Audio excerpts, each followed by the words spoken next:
அனைவருக்கும் வணக்கம். ஆத்து மண்ணு யூடியூப் சேனல் நேயர்களே, நேற்று நடந்த எஸ்ஆர்எச் மற்றும் டெல்லி அணிக்கான ஐபிஎல் மேட்ச். டாஸ் வின் பண்ண டெல்லி அணி கேப்டன் ரிஷப் பண்ட் பவுலிங் தேர்வு செஞ்சாரு.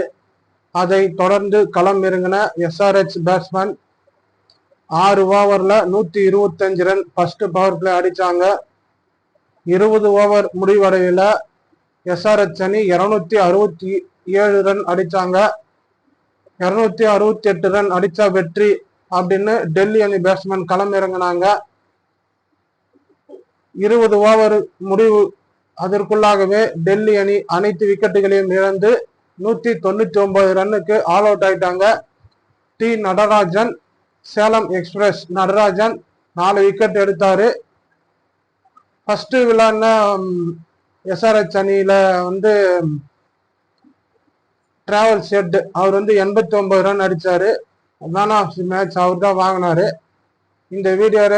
இந்த வீடியோவை எல்லாரும் லைக் பண்ணுங்க, ஷேர் பண்ணுங்க, கமெண்ட் பண்ணுங்க, ஃபாலோ பண்ணுங்க, சப்ஸ்கிரைப் பண்ணுங்க. நன்றி, வணக்கம்.